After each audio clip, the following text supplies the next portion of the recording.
السلام عليكم ورحمة الله تعالى وبركاته. في هذا الفيديو غادي نشوفوا نادي برشلونة الذي يهتم بنجم المغربي عز الدين أناحي المتألق في نهائيات كأس العالم.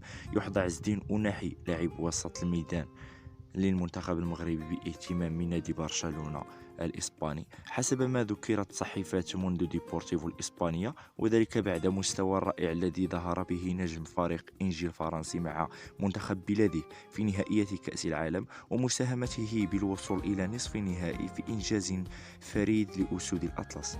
وتقول الصحيفة أن برشلونة كان لديها أهداف لتعزيز خط الوسط، ولكن ما قدمه عز الدين أناحي في المونديال جعل الأنظار تتجه إليه بشكل كبير، وقد حظي أناحي بإشادة كبيرة من كثير بينهم مدرب برشلونة السابق لويس إنريكي بعد أن أقصاه أناحي مع منتخب إسبانيا من الدور الثمن النهائي. وكان أناحي البالغ من العمر 22 عاما قد انضم إلى أنجي الفرنسي في العام الماضي، وهو من خريجي نادي الرجاء البيضاوي.